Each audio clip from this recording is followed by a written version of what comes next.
Kelebihan dan kekurangan menjadi seorang IT support ya. Ada berbagai macam jawaban variatif dari rekan-rekan kita. Berikut suka duka dari mereka yang bekerja di IT support. Pertama dari Atmo Wiarto. IT support kerjanya serabutan, heran semua dikerjain. Nah, jadi seperti itu teman-teman. Di IT support itu karena maknanya meluas ya, jadi semua bidang di IT kadang dikerjain sama IT support. Jadi kadang usernya, mungkin pemiliknya atau bos kita itu kadang nggak bisa ngebagi job desk-nya. Jadi kadang nge-hire orang IT, taunya ya ngerjain semua IT. Kadang disuruh programming, kadang disuruh untuk benerin barang elektronik. Jadi padahal lingkup IT support sendiri nggak seluas itu ya, nggak segeneral itu. Itu kan bisa dibagi-bagi menjadi satu divisi ya. Di ranahnya programming sendiri, ranah ke kelistrikan sendiri, mungkin ke hal-hal elektronik sendiri, general itu ada sendiri nantinya. Yang selanjutnya dari Ahmadi Habibi. Saran saya, kalau mau jadi IT support, carilah perusahaan yang core bisnisnya itu IT atau telco. Selain itu jangan. Nah, ini sebuah tips ya dari Mas Ahmadi Habibi. Kalau kalian yang sudah berpengalaman ya, bukan untuk fresh grade. Kalau fresh grade kalian boleh apply IT support dimanapun ya, karena kalian belum punya pengalaman di bidang itu. Ini bagi teman-teman yang sudah punya pengalaman, experience di bidang IT support, yang ingin pindah perusahaan. Nah, kalian harus pertimbangkan ya, kalau apply IT support di bidang selain kantor yang berbasis IT ya. Mereka yang core bisnisnya IT, misal startup tuh. Nah, biasanya startup kan dia perusahaannya IT banget ya, ibaratnya infrastruktur IT-nya sudah terbangun dengan baik, divisi-divisinya juga banyak, nggak cuma ada IT support. Nah, di situ biasanya worth it daripada kalian kerja yang di bidang selain core bisnisnya IT, misal di pabrik atau apa gitu, atau mungkin UMKM yang mungkin di sana hanya kalian lah divisi IT tersebut. Nah, mungkin itu agak kesusahan dan mungkin nggak recommended ya buat kalian yang sudah berpengalaman. Soalnya nanti bakal kembali lagi ngerjain semua hal yang berkaitan dengan IT. Dari Watashi wa Al. Wah, ini wibu sekali ya. Karir jalan di tempat, stuck, nggak ada kemajuan. Saran saya yang udah 5 tahunan di IT support jangan lama-lama. Terus di bawahnya ada yang ngebalas nih dari Michael Defterian Sufi. Nah, ini saya tahun kemarin akhirnya resign setelah 5 tahun stagnan, terus dapat kerjaan upgrade dari income sama posisinya alhamdulillah. Intinya harus berani keluar dari zona nyaman. Nah, itu teman-teman. Jadi kalau kalian di IT support tuh emang, kalau kalian udah jago ya, misalnya itu udah 2 tahun lebih lah, kalian udah bisa nguasain semua infrastruktur, hardware, troubleshooting, setting di kantor kalian bakal merasa stuck karena yang dikerjain itu aja.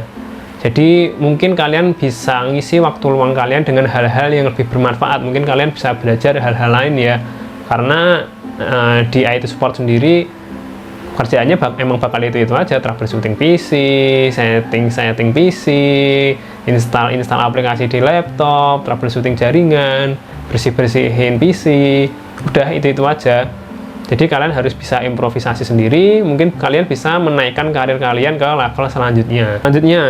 Dari papinya Khaira, disuruh ganti LCD HP. Nah, ini salah satu keluh kesah dari teman-teman yang bekerja di IT support ya. Ini kita dianggap seperti teknisi HP ya, padahal IT support itu kan ya lebih ke perangkat-perangkat IT ya. Sedangkan hal-hal kayak gini tuh ranahnya tukang servis HP ya, ibaratnya counter gitu atau tukang servisan ya. Namun jika kalian punya banyak waktu luang, ya anggap saja sambil belajar lah, ngoprek-ngoprek HP dari user kalian. Ya hitung-hitung nanti habis kerja mungkin kalian bisa dapat job lain jadi tukang servis HP. Selanjutnya dari Bayu Angga Triatmoko, dikasih proyek instalasi kabelan beserta kabel listrik, panel listrik, dan kabel tray sekaligus. Nah, ini ya plus minus ya teman-teman. Kalau kalian sebagai IT support ya, misalkan disuruh instalasi, misal narik kabelan gitu buat ngebuild jaringan, tapi kalian juga harus disuruh nyeting kabel listriknya, panel listriknya. Mungkin kalau kalian belum bisa, terus ini adalah sebuah challenge ya, mungkin jadi kalian nambah skill baru nih, dari IT support menjadi teknisi kelistrikan. Nah, mungkin kalau awal-awalnya aja mungkin masih worth it ya, namun kalau lama-kelamaan kita gajinya kan sebagai IT support, bukan sebagai teknisi kelistrikan ya. Jadi kalau kelamaan ya ini bakal bikin kita bete juga sih. Nah, yang terakhir dari Rizky, gitu-gitu aja, kurang menantang, hanya di tahun saja menantang, setelah dikuasai semua jadi stuck, banyak gabutnya. Nah itu kembali lagi sama kayak yang komenan di atas tadi, kita harus bisa mengisi waktu luang dengan hal-hal yang bermanfaat sebaik mungkin ya teman-teman. Mungkin kalian bisa ikut bootcamp, bisa ikut online course, atau mungkin bisa nyambil freelance ya. Mungkin kalau nggak emang bener-bener gabut di kantor ya, dan bener-bener nggak mengganggu pekerjaan kalian, mungkin kalian bisa upgrade ilmu ya, biar bisa naik ke jenjang selanjutnya. Biasanya di IT support kan ada leveling ya teman-teman. Namun ada beberapa tips yang bisa aku berikan kepada kalian yang sedang ingin berkarir di IT support. Tips yang pertama, cari mentor atau bos yang bisa membimbing kamu ke arah yang lebih baik. Jadi misal kalian itu masuk ke divisi IT ya, IT infrastruktur, mungkin IT support atau apapun ya. Kalau kalian di awal-awal itu mungkin kalian masih belajar ya, masih coba-coba ya. Nah itu coba kalian deketin mentor kalian, deketin atasan kalian, supaya kalian bisa menyerap ilmunya, supaya kalian bisa lebih bisa explore, lebih bisa menguasai di bidang IT support. Syukur-syukur kalian bisa menguasai di bidang-bidang lain. Misal kalian dekat sama programmer, minta aja itu diajarin ngoding ya. Contohnya seperti itu. Yang kedua, selalu belajar dan upgrade ilmu. Nah, kadang kita itu merasa puas ya dengan skill kita yang sekarang. Misalkan udah 2 tahun sebagai IT support, udah menguasai semuanya, udah bisa install ulang PC, udah bisa handle jaringan, bisa instalasi server.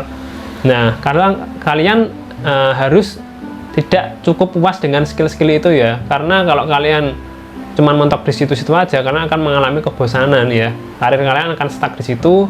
Kalian juga mungkin nggak akan naik gaji juga sih kalau segitu-gitu doang kemampuan kalian. Kalau misal amit-amit perusahaan kalian pilot, bangkrut, kalian di PHK, kalian bakal kesulitan bersaing dengan orang-orang yang di luar sana.